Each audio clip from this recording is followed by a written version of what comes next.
Okay, let's unpack this. Welcome to Reformed Thinking. Today we are doing a deep dive, or really concentrated look, at a section from Jonathan Edwards' History of the Work of Redemption. We're going to zero in on a pretty pivotal era, that 500-year span that goes all the way from Moses leading Israel out of Egypt up to the time of King David. And our goal here is to pull out what Edwards shows us about how divine providence was working.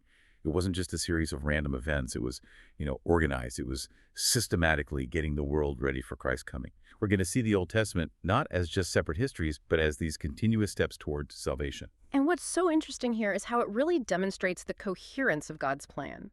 For anyone interested in Reformed thought, Edwards makes it so clear that Christ, the Redeemer, isn't just a figure they're waiting for. He is active. He is central. He's managing every single major event in that 500-year history. Right. And the big idea we have to get our heads around from the start is that this whole period is just saturated with types and prophecies of Jesus Christ. We're not just reading history books. We're looking at the actual blueprint of salvation being laid out in real time. That's the framework, and we've kind of identified 17 distinct acts of providence during this time. And we'll lay them out, connecting what can feel like separate moments, the lot Sinai, the time of the judges, and show how each one points right back to the victory of Christ. All right, let's start with that first massive event, the redemption of the church out of Egypt. Edwards calls this the most remarkable Old Testament redemption, but also the single greatest type of Christ's work. Why does he give it such a high status? Because it really sets the pattern for every spiritual rescue that comes after. And it starts with the rescuer himself. You have to look at that first encounter Moses has, the appearance in the burning bush. Edwards argues that the person who appeared to Moses was Christ, identified as the angel of the Lord.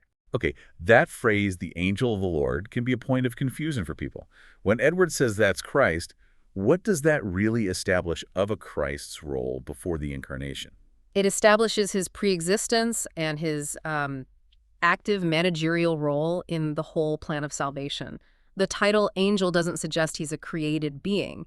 It's about his function as a messenger, a representative of the Father. He's the one carrying out the divine will on earth. So it makes Christ the main agent, you could say the visible God of the Old Covenant, running the whole project. And the vision itself, the burning bush, is packed with symbolism, right? Yes. It's previewing Christ's nature and his suffering. Precisely. The bush itself, just a simple plant growing in dry ground, represented the human nature Christ would take on a root out of a dry ground. But the fire inside it, burning but not consuming the bush, well, that represented Christ's extreme suffering. The fire of God's wrath. Yes. He was, in a sense, put into the furnace of God's holiness to endure what the law required, but his person, his divine and human identity, wasn't destroyed. He survived it and rose from it. Moses called it a great sight because he was seeing a visual lesson on God manifest in the flesh, suffering for his people and, coming through it. Okay, so let's apply that typology to the deliverance itself. If Pharaoh represents Satan and Israel's slavery is like our slavery to sin, how does the Paschal Lamb fit into that picture? The lamb is the core of it all. It's the substitution. The people were saved by the sprinkling of the lamb's blood on their doorposts when God's judgment came through and destroyed the firstborn of Egypt. That is the clearest possible type of redemption by propitiation. God's church is saved from spiritual death by the sprinkling of Christ's blood, while the rest of the world is under condemnation. The difference between life and death was the application of that blood. And this wasn't just a physical battle. Edwards is very clear that this was a cosmic victory. Oh, absolutely. The rescue was done against the will of the Egyptians and their spiritual rulers, the devils, who were seen as the gods of Egypt. By destroying Pharaoh, Christ was fulfilling that original curse on the serpent, bruising his head. You see that referenced when God says he will execute judgment against all the gods of Egypt. It was a massive defeat for the demonic realm. And that victory all comes to a head, of course, at the Red Sea. What does the Red Sea show us that the Paschal Lamb didn't already? The Red Sea adds that component of the final defeat of the enemy and the entry into a new life. The victory there was total. Pharaoh and his armies, Scripture says, never followed Israel again. And Edwards points out that the apostles make the connection. The passage through the sea is compared to baptism in 1 Corinthians. Wait, hold on a second. If the Red Sea is like baptism, and in the New Covenant baptism is tied to Christ's death and resurrection, how does passing through water represent Christ's blood? That seems kind of backward. That's a great question, and it gets to how these signs work together. New Covenant baptism is a sign of being washed by Christ's blood, of being united to his death and resurrection. The Red Sea showed that reality visually. The Israelites passed through the water safe like a new birth, a resurrection from slavery, while their enemies were drowned. So the water was deadly for the old life, for Egypt, but it was life-giving for the new life, for Israel. It confirms these types are not just clever analogies, they are divinely planned reenactments. The physical rescue from water is the blueprint for the spiritual rescue from sin. So this one event was so much more than just a moment in military history. It was the very mechanism that separated the church from the world. It took Abraham's family and turned them into a distinct nation, set apart to protect the oracles and the types, the whole structure needed for Christ's eventual coming. That separation was absolutely key. And that brings us to the second providential act, which happened at the same time. The visible rejection of the Gentiles. While Israel was being called out, God was deliberately allowing the rest of the world to fall into a state of visible, universal unbelief. That sounds almost punitive. Casting off everyone else who might have had some glimmer of truth, maybe from Noah or Abraham, just to focus on one family. Why was that global spiritual darkness needed for the plan? It wasn't just punitive, it was for instruction. It was to provide a thorough historical proof of the absolute need for a savior. Before the Exodus, you had pockets of true worship, like with Melchizedek or Job's family. But around the time Israel was called out, a general darkness really settled over all the other nations. That next 1,500-year period of Gentile idolatry and moral decay was, in a sense, a deliberate, large-scale experiment. An experiment to show what exactly? To show that mankind, left to its own wisdom, its own philosophies, its own cultures, was completely unable to pull itself out of spiritual darkness and subjection to the devil. It didn't matter how smart the Greeks became or how organized the Romans were, their wisdom could not save them. This universal failure, which history confirms, just magnified the glory of Christ's salvation when it finally came. The deliverance he offered was all the more brilliant against that dark backdrop. 1 Corinthians sums it up. The world, by its wisdom, didn't know God, so God was pleased to save believers through the foolishness of what was preached. The long night proved the need for the sunrise. So if separation was the first preparation, then the moral law given at Sinai was the next big step. This was a new step that showed the people what they had been rescued for. Right. The moral law was given in the most, intimidating way possible. The display wasn't meant to give them a new way to be saved. They were already saved by grace through the Lamb. The law was meant to be a schoolmaster to convince people of their sin and their helplessness. And the atmosphere was designed to be terrifying. Thunder, lightning, the mountain on fire, a voice so awful that even Moses said, "I exceedingly fear and quake." The terror was essential. It was practical theology. It was meant to make them feel the sheer authority and justice of the God who promised to execute that law against every single violation. The goal was to convince them, beyond a doubt, of their absolute need for a mediator who could stand between them and that consuming fire. This is how the work of redemption starts in a soul, with the frightening work of the law showing you your guilt.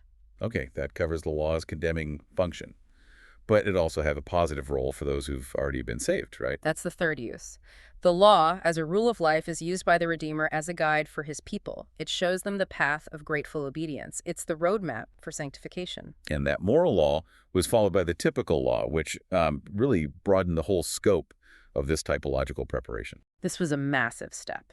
Before Sinai, the types were pretty simple. Sacrifices, circumcision. Now God put in place a whole law full of typical representations, the ceremonial and judicial laws. It was a system designed to fill the gospel with shadows. So the tabernacle, its materials, its layout, every utensil, the altar, the veil, the ark, all of it was speaking about Christ. Yes, the entire nation was set up in a typical state. Every single observance pointed to some teaching or benefit of Christ's redemption, even though it was held under a veil. Think of the bronze altar for burnt offerings that pointed to Christ's body being offered up. The laver for washing pointed to sanctification. The great veil separating the holy place from the most holy place, well, that represented Christ's human nature, which was torn at his death to give us access to God. It was a visual dictionary of salvation. And to preserve all of that detail, you'd need a steady written rule, which brings us to the fifth act, giving the written word. Edwards calls this a glorious advancement of the building. It was. It was the formal start of the main tool Christ uses to carry on redemption in all the ages after. Before Moses, tradition was reliable because men lived so long. Noah could have talked to people who knew Adam, passing down the revelation directly. But by Moses' time, Lifetimes were much shorter, and there was just so much more revelation to keep track of. Right. As human life got shorter, and we'll get to that in a minute, and as Israel was set apart to be the keepers of the oracles of God, a fixed written rule became vital. Tradition just wasn't enough anymore. So whether the first written word was the Ten Commandments on stone, or maybe even the book of Job, the key thing is that commitment to a stable text. It's the stability that's key. From that point on, the word grew, with more being added over the centuries until the canon was complete. This written rule ensures the stability of the church's faith and practice, and it keeps doctrine from drifting over time. So moving from the written rule, the next providential act is the 40-year journey through the wilderness itself. This whole journey was not just travel, it was, a continuous lived-out parable. So we can kind of map the history of the redeemed church onto the physical journey Israel took. Let's trace that map. It's a very organized progression. Egypt and its bondage represented the state a believer is redeemed from. The Paschal Lamb was the price of redemption. Crossing the Red Sea was like the conversion experience, the start of redemption being applied.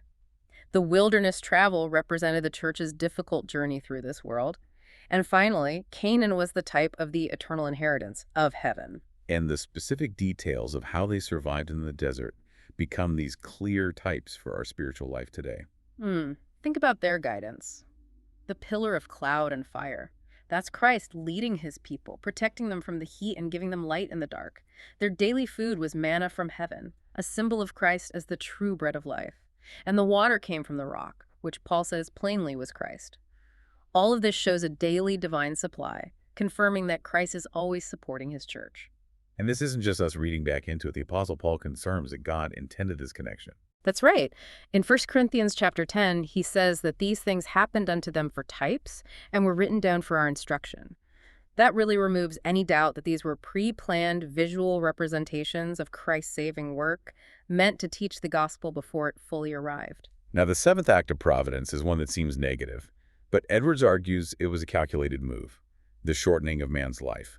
Lifespans were cut from over 900 years down to 70 or 80. And this change was a deliberate, almost merciful preparation to get human hearts ready for the gospel. It happened gradually after the flood, but it was really finalized after that generation died in the wilderness, which Moses wrote about in Psalm 90. Why would a long life get in the way of redemption? That seems kind of counterintuitive. Well, if men still lived for 900 years, they would have a lot less reason to look beyond this world. The temptation to find rest and build security and comfort right here would be huge. Just look at the people before the flood. Their long lives gave them so much time to become entrenched in wickedness because they felt secure for centuries. So shortening life creates a kind of existential urgency. That's it.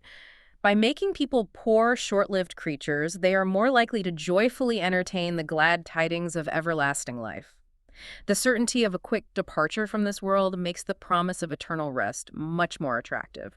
Mortality itself became a kind of preparatory grace. That's a powerful way to look at it. Okay, on to the eighth point, the actual preservation of Israel in the wilderness, which was just one long miracle. Think about the logistics of it. You have 2 million people being sustained in a barren desert for 40 years without any agriculture. On a purely practical level, this is maybe even more remarkable than Noah being saved in the ark. Without that daily miracle, the whole nation would have died of starvation and thirst in a few weeks. And it wasn't just food and water, was it? No, it was complete provision. Their food was rained down from heaven, water came from a rock, their clothes and their shoes didn't wear out for 40 years. Edwards really stresses that this was God upholding his church by a continual miracle, keeping alive the very people in whom was the blessing, the great Redeemer of the world. This sustained provision just confirms that the normal course of nature was being governed for the sole purpose of protecting the line through which Christ would come. So as the people traveled, the revelation itself got more and more intense. During this time, the prophecies about the Redeemer became clearer, moving away from, veiled language toward more specific details. You can see a clear timeline of increasing light. Balaam's prophecy, for instance, spoke of Christ as a star out of Jacob and a scepter out of Israel. This was much plainer than the original promise to Abraham, especially because it defined Christ's kingly office. But the prophecy from Moses in Deuteronomy was even clearer, right? It focused on Christ's role as a prophet. Yes, that was a pivotal shift. All the earlier prophecies, the seed, the star used figurative language, but this one was delivered without a veil. It revealed Christ's mediatorial office, the need for a person to stand between sinful people and a holy God. After seeing the terrifying display at Sinai, the people knew they couldn't deal directly with the consuming fire. They needed that specific kind of go-between. And Christ would be a prophet like Moses. Mm. That's a huge claim. What were the things about Moses that Christ would fulfill? Well, Moses was more than just a speaker. He was the head, the leader, the redeemer, the intercessor, and even a kind of king in the congregation. Christ would fully embody all of those roles, which made this prophecy from Moses the fullest and plainest description of the Redeemer given up to that point in history. Moses also gave a really striking prophecy that looked way beyond Israel, foretelling the future calling of the Gentiles. That's in Deuteronomy 32, a remarkable bit of foreshadowing. God says that because Israel provoked him with false gods, he would provoke them by casting them off and taking in others who had not been his people, a foolish nation. Paul later uses this very text to confirm that the rejection of the Jews and the calling of the Gentiles was planned by God all along. It shows the universal scope of the plan, even while God was focusing on this one small nation. The 10th act of providence was more of a spiritual movement, the pouring out of the Spirit on the younger generation in the wilderness, turning them into a new, sanctified people. Right, and to see this, you have to contrast the two generations. The older generation, the ones who were 20 and up when they left Egypt, were obstinate, always complaining, and still tainted with Egyptian idolatry. They fell under judgment and died in the wilderness. But the younger generation, the ones under 20, they are the ones who entered Canaan, and they went through a complete spiritual change. They became a people known for their holiness. Jeremiah speaks very highly of them, mentioning the kindness of thy youth. Even though they faced huge trials in the wilderness, they didn't fall into the same pattern of murmuring and idolatry as their fathers. So what was the mechanism God used to bring about that change? He used the very history they were living through. He used the awful judgments on their fathers, the difficult journey, and the preaching of Moses to awaken, convince, and humble them. God poured out his Spirit alongside these events, and many were savingly converted.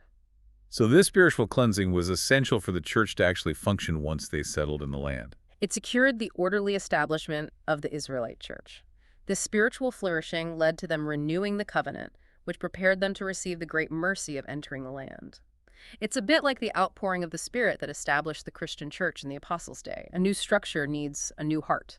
And the 11th point follows right after that revival. God bringing the people into Canaan, settling them in the land that was the main physical type of heaven. And the central type here is the leader, Joshua, whose Hebrew name, Yehoshua, is the same name as Jesus. Joshua was an eminent type of Christ, foreshadowing that Christ would be the one to lead us into the true heavenly rest. The physical conquest itself was a type of Christ conquering the devil. So God gave them possession of that land by conquering the giants and the other inhabitants. And the conquest itself was full of these miraculous events, signaling the nature of Christ's future work. Just look at the examples. The Jordan River splits. The walls of Jericho fall at the sound of trumpets, which is a type of the gospel sound bringing down strongholds. And the most startling one, the sun and moon standing still at the prayer of the typical Jesus. That amazing event affirmed a huge theological point, that the whole course of nature is completely subservient to the work of redemption. Christ controls every physical law, every celestial body, and makes all things work for the good of his redeemed people. So once the land was secured, the next logical step was setting up the stated central worship system. A lot of the ceremonial laws from Sinai were related to the land itself, the feasts, the tithes, and they could only be fully observed once the people were settled. So the structure of the law needed the physical place to actually work. Exactly. The tabernacle, the portable sanctuary, was finally set up at Shiloh. This centralization allowed for the full observation of the feasts and sacrifices. The entire ecclesiastical system, which was designed to foreshadow Christ's priestly office, became fully operational. This is a critical step, shifting the focus from travel to a centralized communion with God. But even after they were settled, they were surrounded by enemies. This brings us to the next miraculous act, God preserving the nation when all the men had to go up to the ark 3 times a year, leaving their towns basically undefended. This was a subtle but continuous miracle that went on for generations. The Israelites were surrounded by hostile nations who were always looking for a chance to attack them.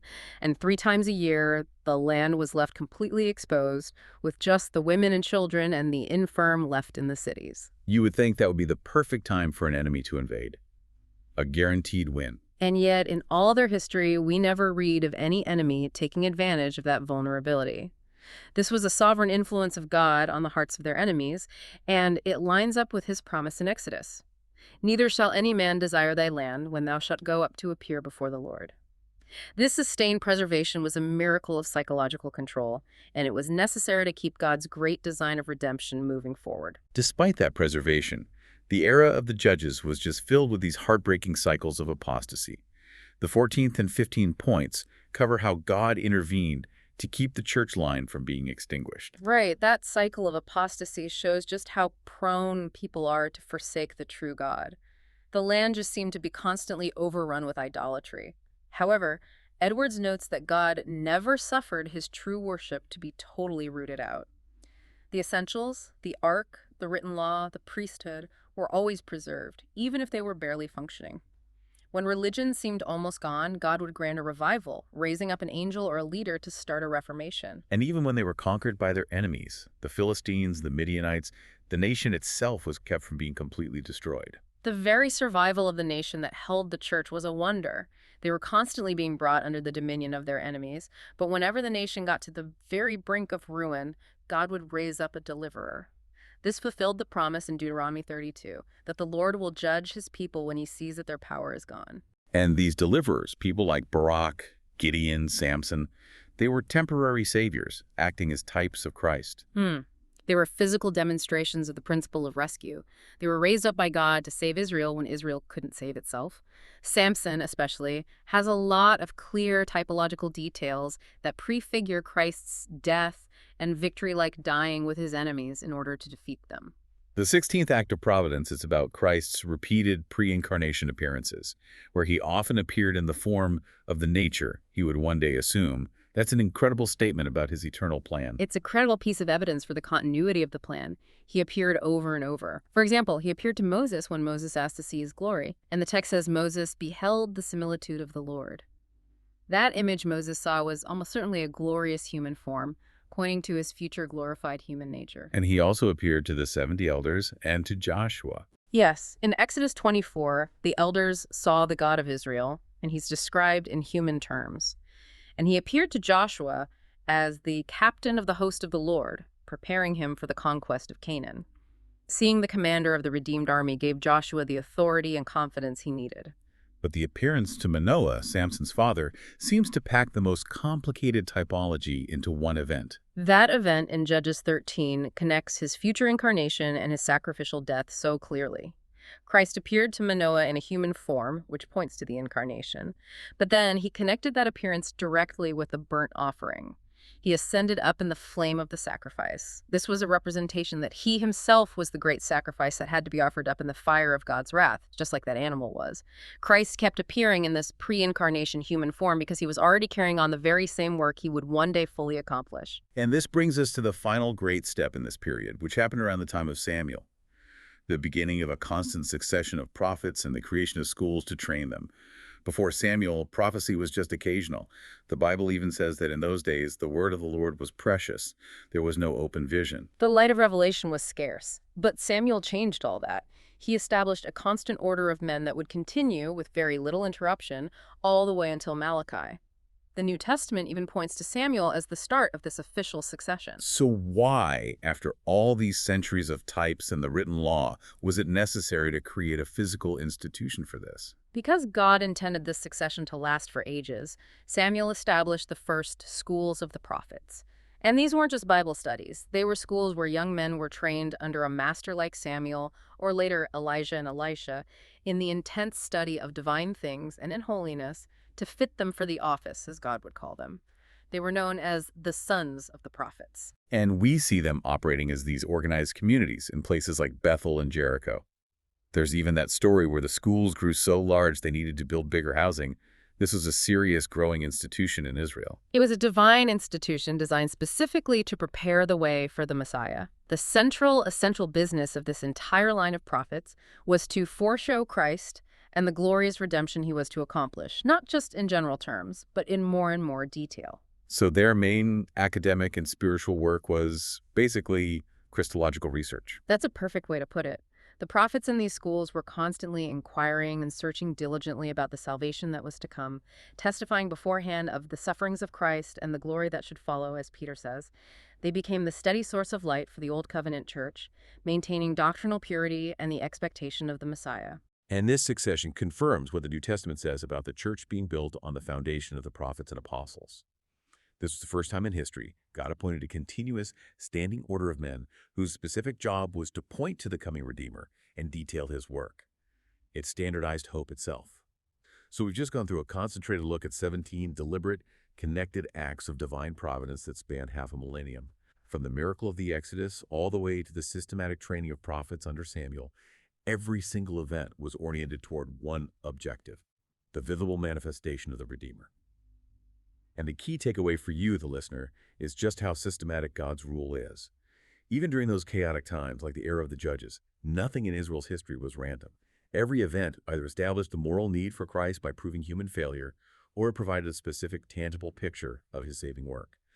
The whole history of Israel was a coherent, living sermon pointing forward to the Savior's arrival. And if we connect that meticulous history to the bigger picture, the sheer diligence with which God prepared the ground for 1,500 years before the Messiah came offers great assurance about his sovereignty.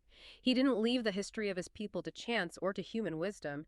His hand was active in everything, from the macro-level separation of nations down to the micro-level provision of clothes that didn't wear out. And here's a final thought. Think about the shortening of life alongside the establishment of the written word. How does the reality of a finite, fleeting existence compel us to engage with the steady, constant, unchangeable rule of Scripture that was given at that exact historical moment? That relationship between our temporal fragility and the stability of the text shows God structuring both time and truth to maximize humanity's welcome of his gospel. That systematic preparation is something well worth reflecting on until our next deep dive.